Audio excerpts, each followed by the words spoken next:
Paramashivoham.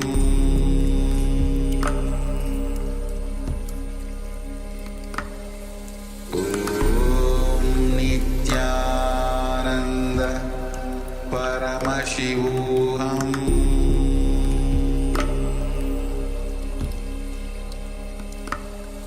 Om Nityananda Paramashivoham.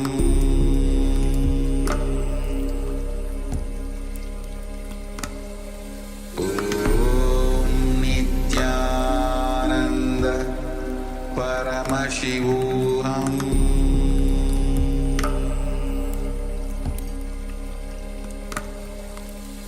Om Nityananda Paramashivoham.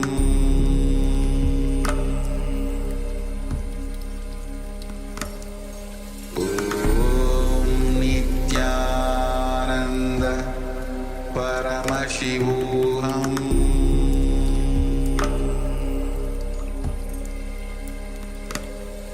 Om Nityananda Paramashivoham.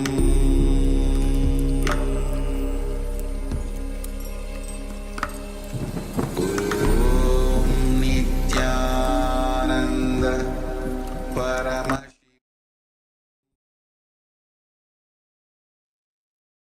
Now slowly, very slowly, you can remove your eye bands, you can open your eyes, let the light fall on your two eyes.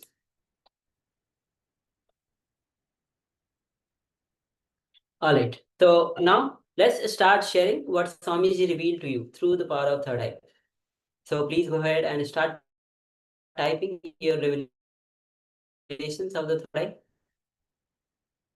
Every single detail, understand every single detail. Whether with the third eye, you saw some visuals, you saw some images, you saw some words flashing in front of you, or you have heard sound in any form, anything that was revealed to you, you can start sharing.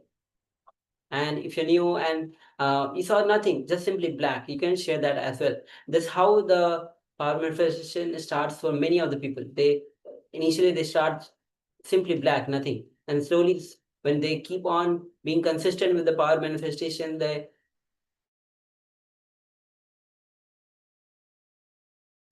go deeper into the power manifestation. So please go ahead and start sharing.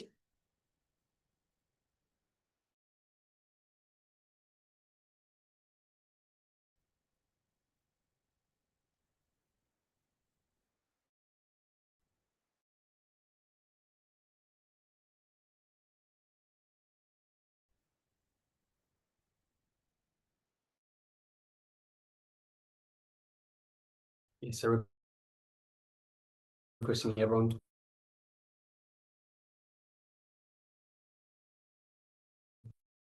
just take a moment and share.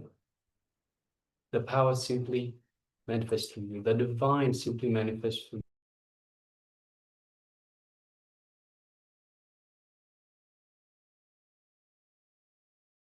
you. So it's important to experience connection to these part of this power manifestation. So don't have any doubts, don't have any judgments or any reservations. Just whatever is coming. See, all power manifestations should be done playfully. So don't concentrate, don't try to force it, just simply let it happen. Just playfully play with the idea, connect to the divine, and just let it play, let it manifest through you.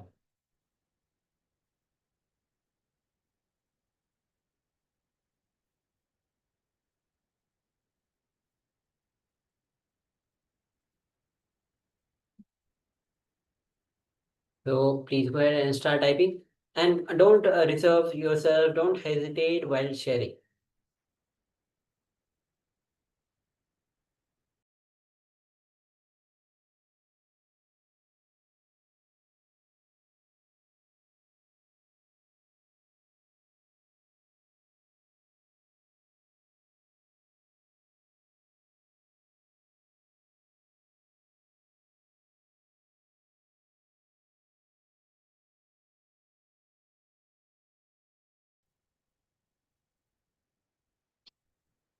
Yes, we have Eritrea, who says, I saw a golden staff with an egg-shaped round tip.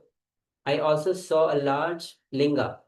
Also saw Swamiji walking in Bidati with devotees holding a sun umbrella. Yes, thank you very much for sharing that. Thank you for sharing in detail.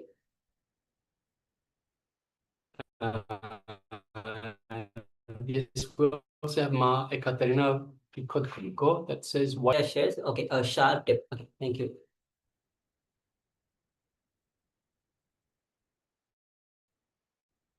Yes, just give a few more moments as we receive other sharings. Then we'll bring back the image once again on your screen.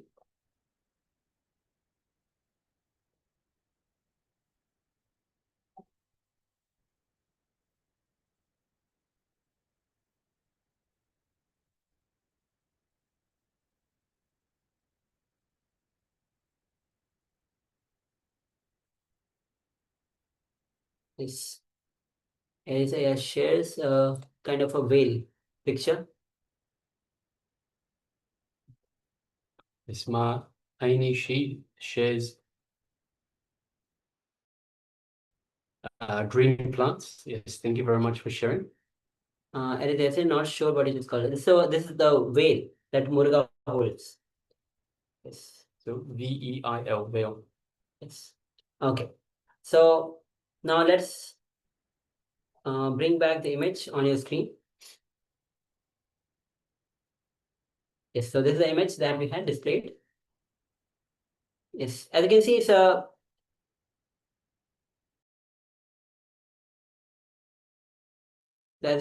it's a nice temple, very Buddhist temple, and you can see it's mostly in the nature, lots of trees. You can see the flowers. You can see probably a pond and some kind of a structure even outside the temple. And you can see the leaves are fallen into the water itself. So yes, this is the overall image that is being displayed in the picture. Yes, so we have, once again, we have the water, we have the structure that looks like, almost like a temple-like structure. We have the wall, so the granite wall, it looks like. Then we have the trees, different colored flowers. We have green, dark green in the for the trees. We have some yellow, some orange. So you have so many different details there. So now we have Eris Aya, Eris Lazovsky Aya, that says I saw golden staff. So we have the color gold, and we also have a number of poles as such, poles that the temple-like structure is being held on. So that could look somewhat like a staff, with the round tips of veil, and we have large linga. You can see in the reflection of the water, there's a stone pillar that looks almost like a linga that is in the water. So that could be a connection there. Swamiji walking Biriti with devotees holding sun umbrella. So the trees are very much an umbrella for the sun, and you can see the tree right in the water looks very much like an umbrella shape as well. So yes, thank you very much for sharing, Ian, and congratulations for manifesting. Also, the temple roof is kind of a triangular triangular. So top of the veil is having that shape. So definitely it resembles that. So Katerina shades white horse. So we color Katerina shades the white horse. So we have the color white. We don't see the horse though in the picture.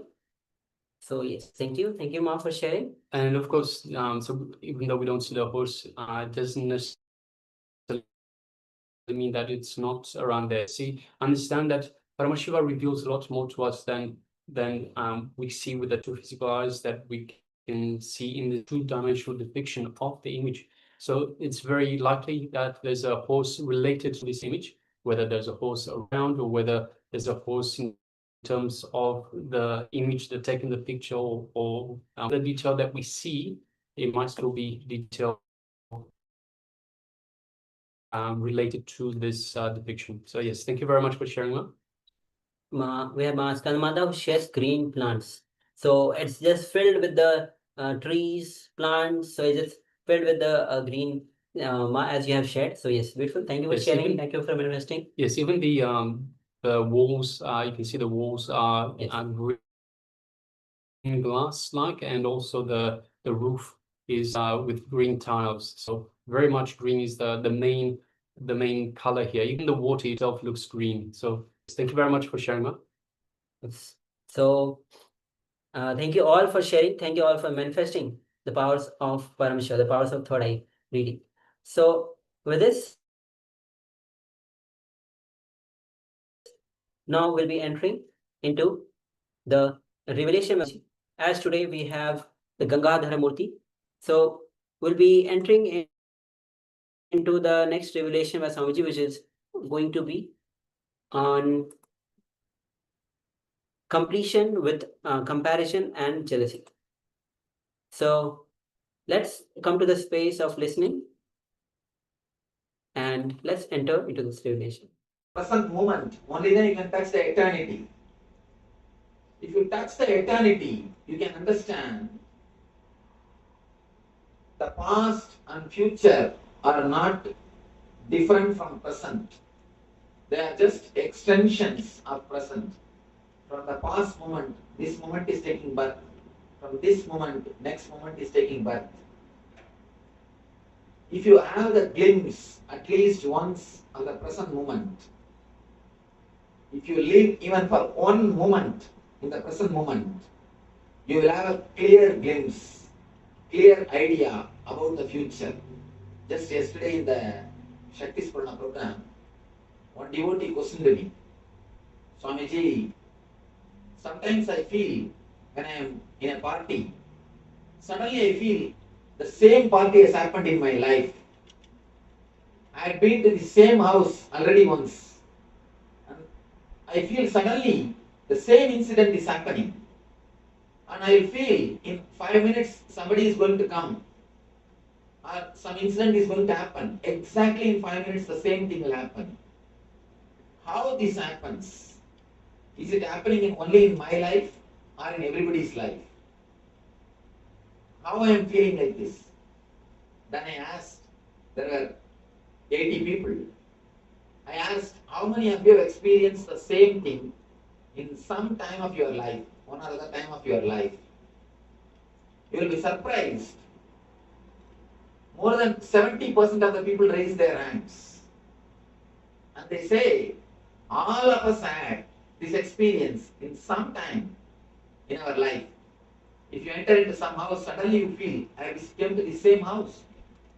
And you know which side, which room is. And you straight go there. The same incident. Yesterday I was surprised, in the 80 people, majority of the people had this experience in their life at least more than once. When you experience the present moment at least once, by mistake, actually by mistake only we fall in the present. We never enter into present consciously. Because if you enter into present consciously, you will never move out of the present moment.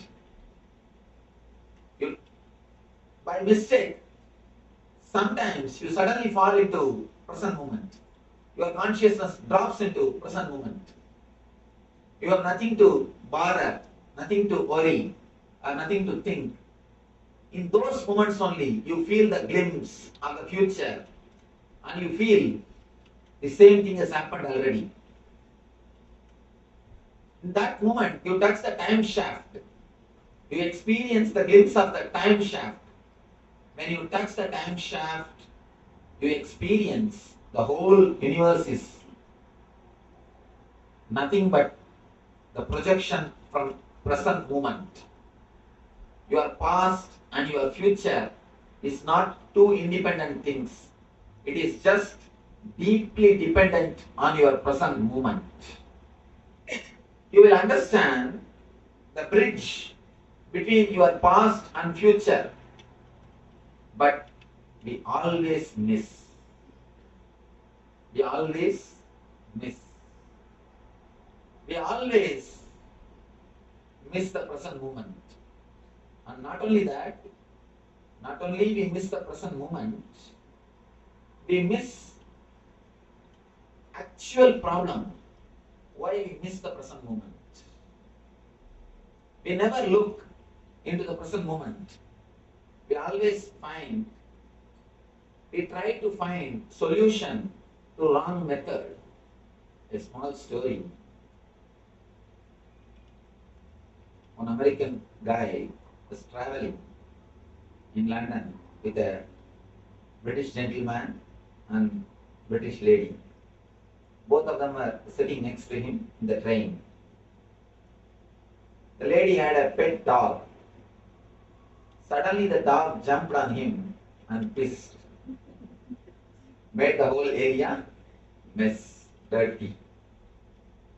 Instead of apologizing, this British lady, she started patting the dog. Oh, you have cold bladder. I should take care of you. I should do something to you. After a few minutes, this dog jumped again on that American guy and vomited. Again, this lady, instead of apologizing, she started patting the dog. Oh, I should take you to the doctor immediately. You have some serious stomach trouble. After 5 minutes, again the dog jumped on him, and now you know what it would have done. It has done whatever it can do. Again this lady, instead of apologizing, she started patting the dog. Now it is too much. The American guy simply got up, picked the dog, threw it out of the window. Simply threw it out of the window. Till this moment, the gentleman, British gentleman, was keeping quiet. Now he started talking. You American guys drive in the wrong side, measure with the wrong scale, now threw the wrong bitch out of the window.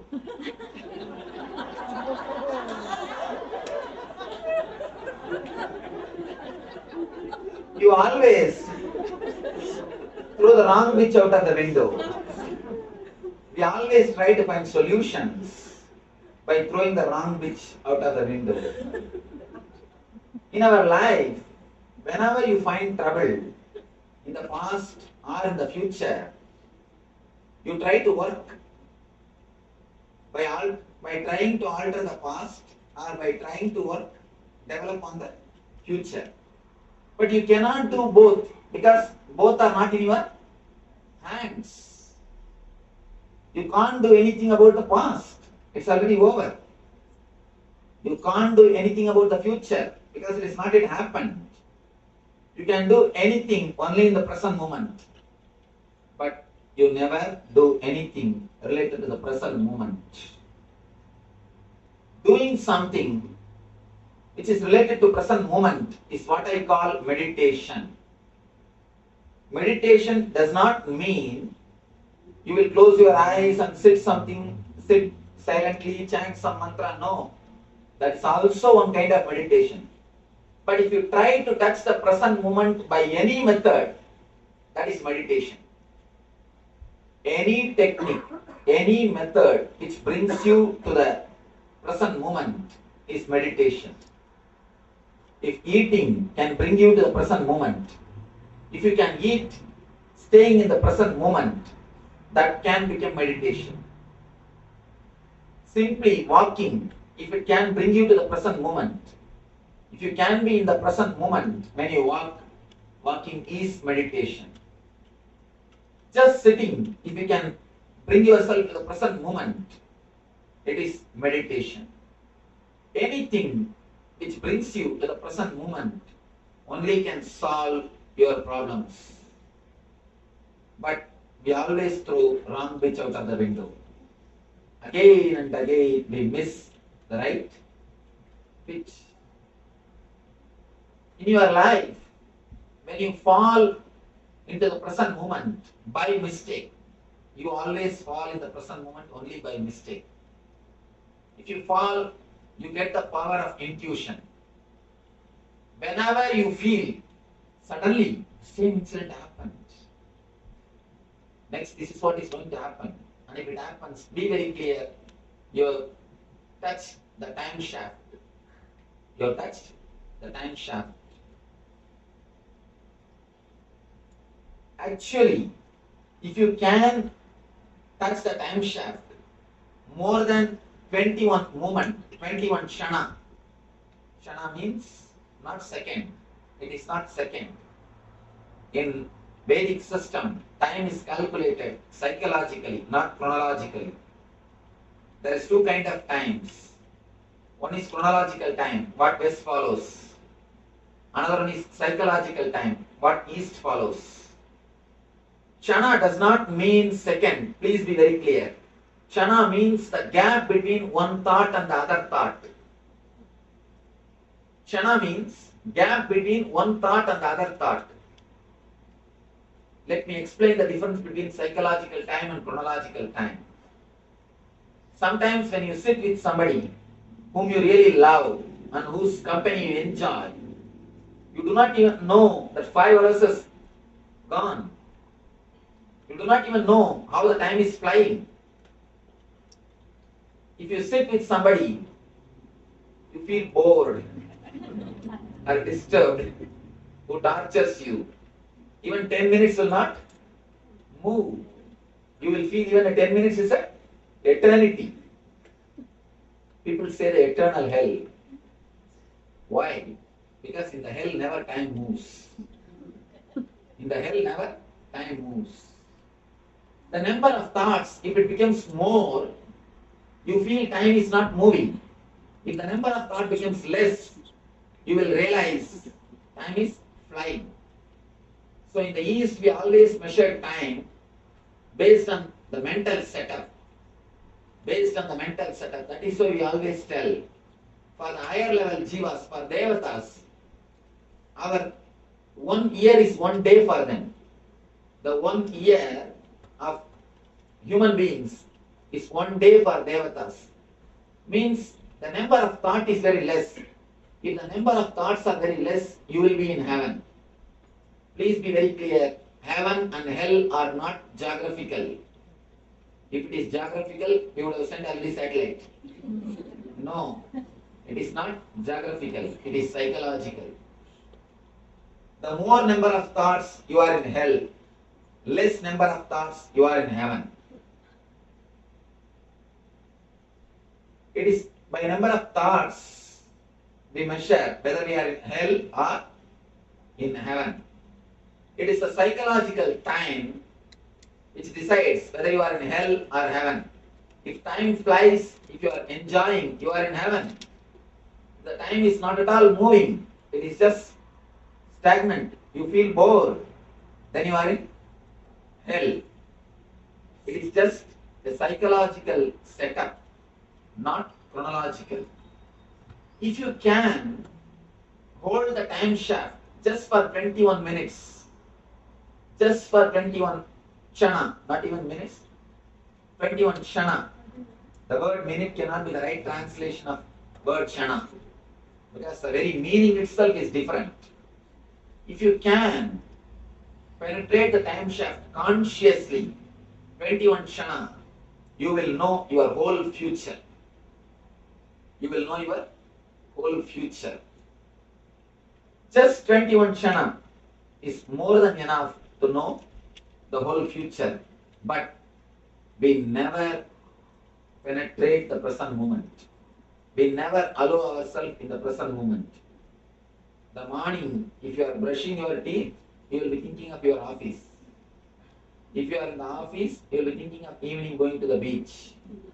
If you are in the beach, you will be already planning of when to go back to the house. If you are in the house, again you will start planning about next day work. If you are here, you can be sure you are not here. If you are here, one thing is sure, you are not here. You always escape from the present moment. Even if you don't have any worries to worry, even if you can't get any reason to worry, you just start planning for future. And I have seen people, if they don't find any reason to worry, they try their best to catch some reason. And if they can't find, the next step is, today everything is going well, Swamiji, I don't know what will happen tomorrow. And we always believe very strongly, if today things go well, tomorrow something bad is going to happen. Something worse is going to happen. This very part, tomorrow something worse is going to happen, you are waiting for the worst thing to happen. You are practically meditating for the worst thing to happen. You are literally waiting to get hurt. When you beg to get hurt, naturally God graces you. When you wait to get hurt, naturally He graces you. No other way. Otherwise, you find some reason and hurt yourself. When you don't have any past things to worry, you start creating something in the future to worry, to create. You never touch the present moment. You never penetrate the time shaft. That is why you never get a glimpse of the past or the future. When you touch the present, you experience the intuition power.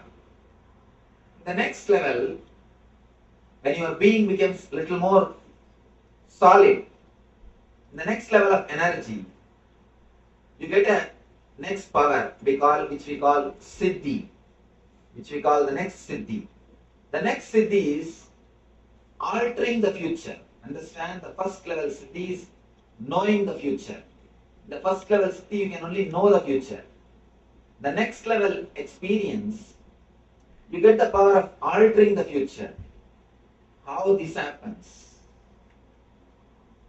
How this happens? How can we change the future? Yesterday a devotee was asking, if there is a future, how can we change the future? If there is a free will, where is the destiny? If there is a destiny, where is the free will? Understand one example. There is a beautiful example by Ramakrishna Paramahamsa. He says, it's like a cow tied on a post. The rope length is 5 meters. Inside the 5 meter, cow has got free will. It can sit, stand, go around, do whatever it wants. But more than 5 meters, the cow cannot go. Beyond the 5 meter, it is destiny. But inside the 5 meter, it has got clear free will. If the cow behaves properly, if the cow doesn't do anything wrong, the cow lives properly, silently, not disturbing anybody, there is every chance the owner will extend the length of the rope or free the cow totally. Same way, the free will which is given to you, if it is handled properly, if it is used properly, if you don't use it to hurt others or to hurt yourself, please understand, not only hurting others, even hurting yourself is a sin. When you continuously worry, you are hurting yourself. There is Upanishad Sutra, Anandam Brahmedi Navyajanat. Ananda, the bliss is existence. Don't waste it.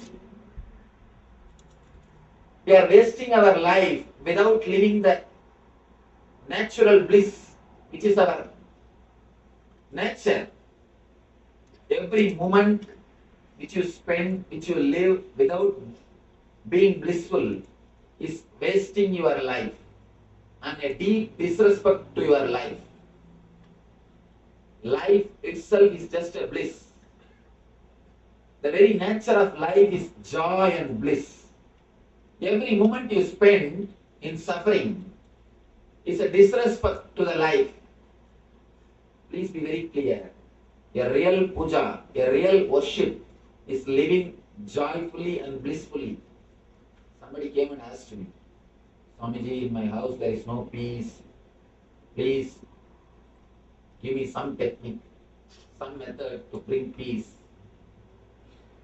I told her, first thing, all of you sit together, eat together, spend time, laugh, dance. Naturally you will see, you will have more understanding. This bliss, this joy will bring more and more peace. Don't find fault with each other continuously. Just try to be blissful. She said, no, Swamiji. Teach me some technique, some puja, which can help, which can bring peace in my house. Puja can bring, when it is done honestly and spiritually, that's true. She asked, no, teach me some puja. Should I do Saundari Lakshmi or Graha Lakshmi? Which puja to bring peace? She is not ready to listen to the solution. Then I said, what generally you do? When you go inside the puja room, you do puja to Lakshmi. When you come out, Archana to husband. How will the peace come? How will you have the peace? It is a life solution which you need to follow more than any other ritual. The greatest puja is how to be blissful, how to be more joyful. Every moment which you spend in worrying and suffering is disrespect to the life and God, because He is the person who gave you the life. If you disrespect a rose, the person who gave you the rose, you disrespect him also, naturally. When you disrespect a bunch of rose, naturally you disrespect a person who gave you the rose. So when you don't live with bliss, naturally you disrespect the divine. Life is too valuable to be spent in suffering and misunderstanding. When you don't hurt yourself and hurt others, there is every chance the rope length can be extended from 5 meters to 10, or you can be liberated. The persons who are liberated are only called as Jivan Muktas. When you actually live in the present moment, you can never hurt yourself or you can never hurt others. When you live in the present moment, your being feels so much filled with the life. You will be flowering, you will be overflowing with so much of energy. You can never hurt others. You can never hurt yourself. All disturbances to yourself, to others happens only in unconscious level. As long as you are unconscious, you will hurt others and you will hurt yourself. The moment you become conscious of what is happening inside your being, naturally you will stop hurting yourself and you will stop hurting others. Masochism and sadism is one and the same. If you hurt yourself, naturally you will hurt others. If you hurt others, naturally you will hurt yourself. Because you have only one mind, you don't have two minds. You have only one mind. It's like a double-edged sword. If you kill others, you will naturally commit suicide. If you try to commit suicide, you will naturally kill others.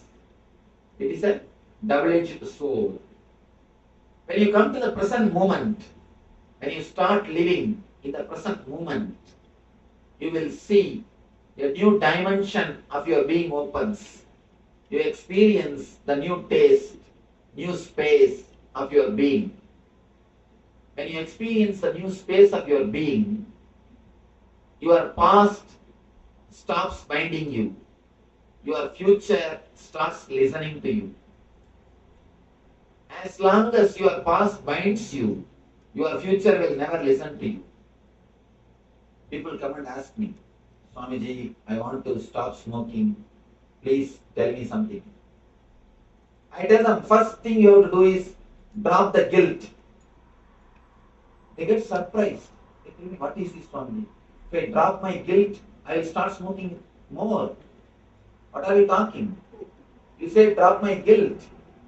No. Only when you drop your guilt, only when you are free from your past. Guilt is from past. Only when you are free from your past, you will have enough of energy to change your future. As long as you carry the guilt, you will project only your past into future. Understand? When you carry the guilt, you already decide you can't change your future. If you have the confidence that you can change your future, you will not carry the guilt. The moment you carry the guilt, you decide, you take it for granted, I can't change my future, I am going to go only in this way. That is why you carry the guilt. There is a beautiful character described in Ramayana, Vali. The story says, anybody who faces the Vali will lose half of their power, and the half of the power will go to the Vali. If you stand in front of him to oppose him, half of your power will go to Vali. Same way, if you stand in front of your past to fight with him, half of your power will go to him. Your guilt will suck half of your energy. Understand? All your negativity has got only one power, which is supplied by you by having faith on that negativity. That's all. All your negativity has got only one power, that is supplied by you by having faith on that negativity. When you decide, I have to fight to drop my smoking, you give power to smoking to fight with you. You give half of your power, then you start fighting. It's almost like you fight with your shadow. You will never win. You will never win. Again and again and again you can see, the deeper the guilt, you will commit the same mistake again. The more strongly you take the vow, I will not become angry next time, more you will become mad. The more stronger the vow, more madness.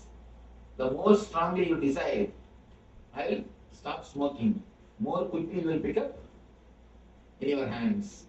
Because the thought is there continuously.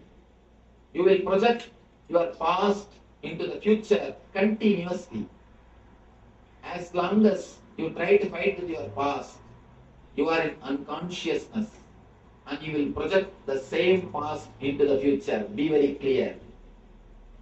More the guilt, same mistake. You can see by guilt you will never be able to overcome any mistake. Any mistake you can never overcome by guilt. Because when you are having the guilt, you are under the clutches of the past. So naturally, future will not listen to you. Future will not listen to you. Drop from the past. Come to the present moment. Come to the present moment. When you come to the present moment, naturally you will see your future is available to you.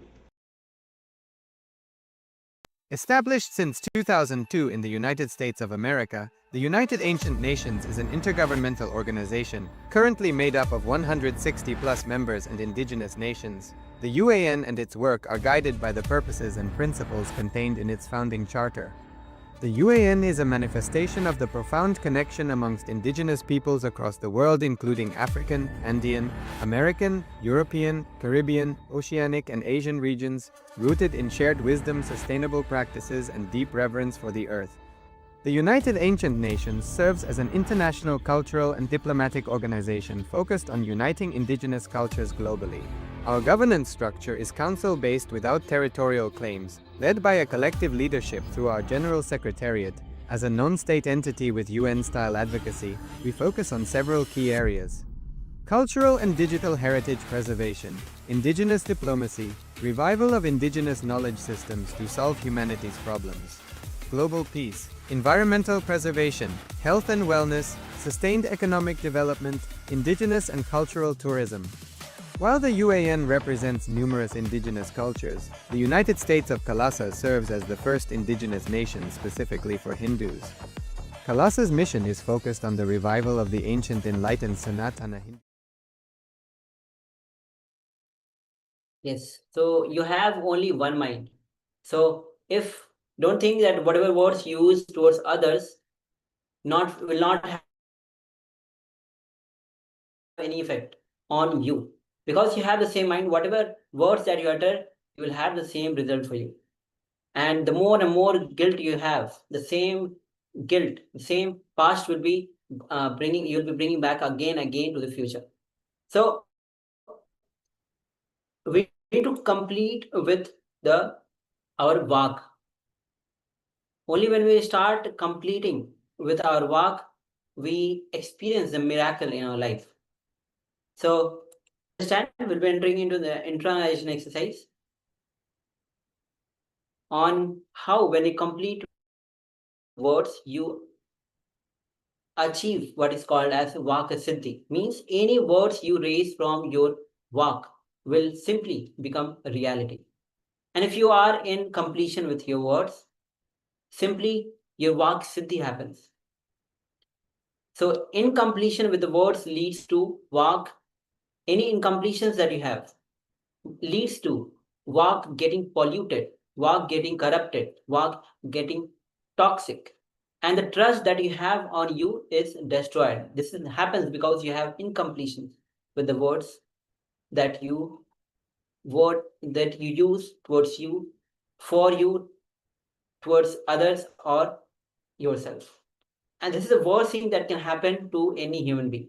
So what happens is you're not sure about yourself and you get into the confusion. So let us start with this first step, completion with the vak. We'll be looking into our own lives, listing down all the words, all the promises, all the commitments that we have given ourselves and others, which we did not honor and we did not fulfill.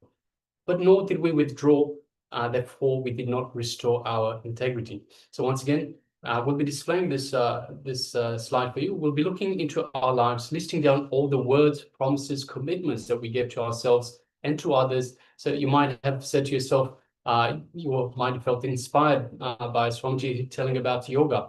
And you might have said to yourself, hey, I'm going to do yoga every single day for the rest of my life. Then just 2 days later, you've stopped. So you've given up, you've stopped doing the yoga, you've not kept the promise to yourself of doing the yoga every single day for the rest of your life, or whatever period you've chosen. And you also didn't complete and say, I understand, I complete with my choices, with my words. I was unable to continue for whatever reason that might be. So that is just an example, but there are so many different examples that look into your life and list down your examples, list down your words, promises, commitments that you gave both to yourself and to others. So some you have given to yourself, some you have given to other people, that you didn't honor, you didn't fulfill, nor did you withdraw, and therefore you did not restore integrity. So let's take a few minutes and write this down. We will require a pen and paper, and we'll display the slide for you. Let's begin.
Now, please give a commitment to yourself to be in integrity and complete with your words, promises, and commitments you gave to yourself and others.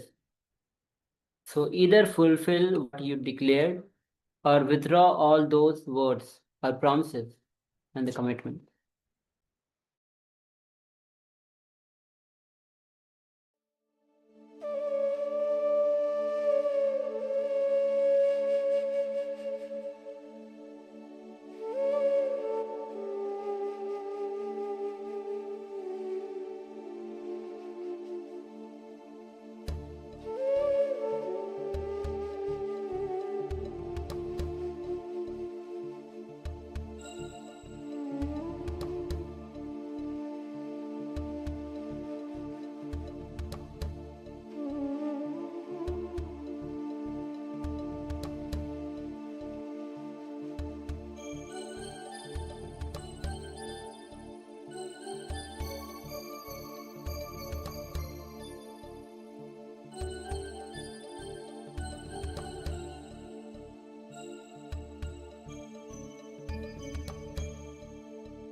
Understand, when you have done completion with the work, you restore your integrity. And simply, whatever you wish simply happens because of the Vak Siddhi. You have achieved the completion with the Vak Siddhi. So, with this, we'll be now entering into our next session, which is going to be the power manifestation for today. Power manifestation, which is going to be the power of quantum memory. Today, we'll be manifesting the power of quantum memory. So, before entering into the power itself, we'll be entering into the scriptural reference for manifesting the science. Verse is taken from Sarvagyanatra Agma, verse 15, and the verse goes as Eva Bekatvam Bhaven Samsitasya tu yoginaha Sarvagyatvam Pravarteta Vikalparahitasya tu. Parameshwar says, within such a yogi who establishes himself in absolute non-dual oneness with Lord Shiva and who keeps himself free from all sorts of differentiating notions, the exalted superpower of all-knowing, Sarvagyatma, gets unfolded in all its fullness. So with this, let's get ready. We'll be entering into power of recollecting large information without thinking from the intelligence behind the brain. Yes, so for this power manifestation, we'll be displaying for you a small page and requesting you to please don't try to read it, don't look at it, look through it. So the idea is that we download the information directly from the cosmos. So we look through the page itself to gather the information behind the page, behind the image that we are looking at. And this is, so even though the name of the power itself is called quantum memory, it is actually nothing to do with memory. So it's not about remembering, it's about downloading vast amounts of information directly from the cosmos. So we'll be displaying your page from a book. You'll be looking through the page. So just connect to the page, connect to the information. So you understand that everything in this universe, in this cosmos, everything is energy and intelligence. So even a book has energy and has intelligence. So connect to that intelligence behind the book, behind the page that we are displaying. Don't try to read. By trying to read, you engage the brain once again, and the brain has, as we've said in the past, that has nothing to do with the power manifestation. The brain will only get in the way. So connect through the page to the information behind the page and download the information directly from the cosmos. So we'll be displaying the page shortly for you for just a few short seconds. Before we do that, we're going to sit comfortably and connect to the divine. So requesting everyone to sit with the head, neck, and spine in a straight line. If you wish, you can close your eyes and bring your full awareness to your Ananda Gandha, which is just below the heart center and just above the navel center. This is our inner base, the Ananda Gandha. It is about the size of a thumb, just below the rib cage. So if you go straight down the middle of your chest, when the rib cage finishes in the middle, when you get to that first fleshy bit, that is our Ananda Gandha. That is where Swamiji, that is where Paramashiva resides in every single one of us. So by bringing our full awareness to this Ananda Gandha, we connect to the divine. We remember that we are the divine, and we hone into our connection to our true self. So let us sit comfortably with the head, neck, and spine in a straight line. Let us bring our full awareness to our Ananda Gandha. Let us connect deeply to the divine in our inner space, our Ananda Gandha.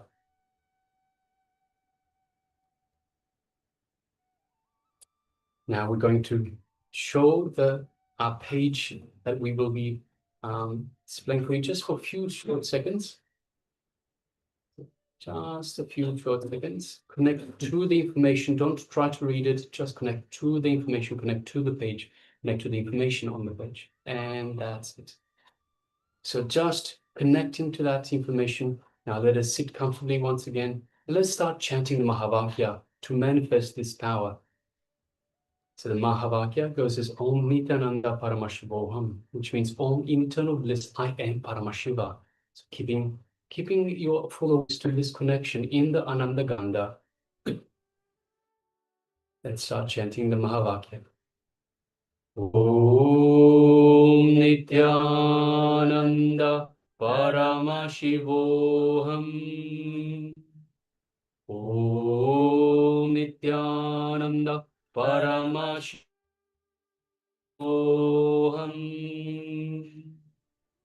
Om Nityananda Paramashivoham. Yes, let us continue chanting this Mahavakya throughout the power manifestation. And from this space of oneness with Paramashiva, let us start manifesting this power of quantum memory, downloading vast amounts of information directly from the cosmos. Let us begin.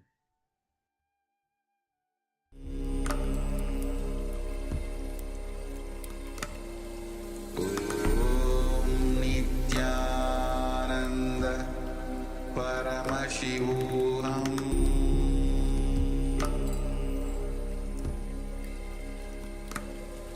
Om Nityananda Paramashivoham.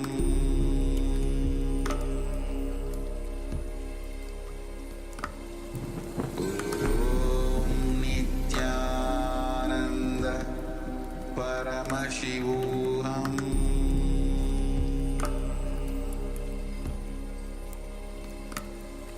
Om Nityananda Paramashivoham.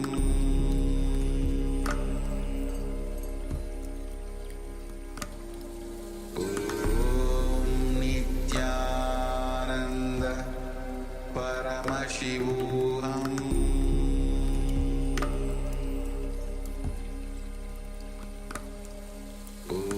Om Nityananda Paramashivoham.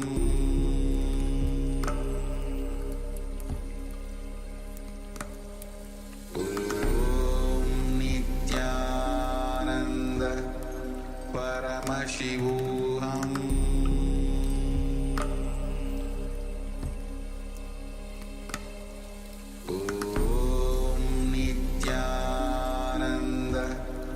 Paramashivoham.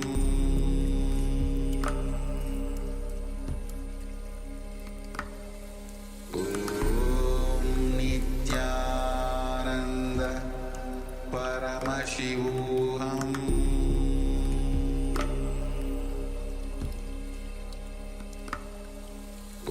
Om Nityananda Paramashivoham.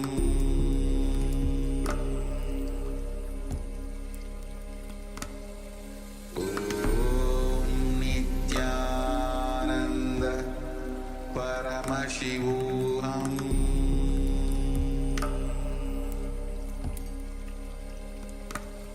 Om Nityananda Paramashivoham.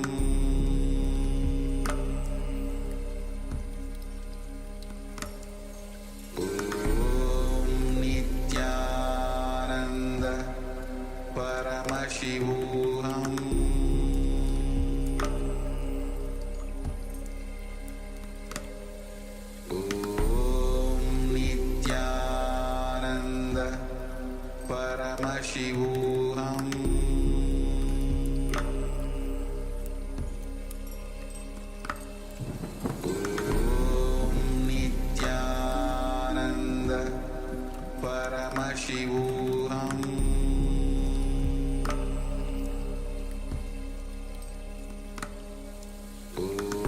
Om Nityananda Paramashivoham.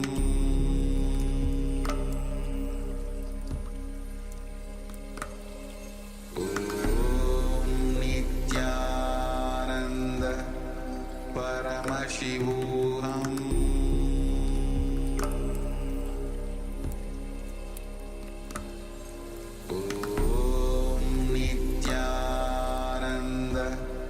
Paramashivoham.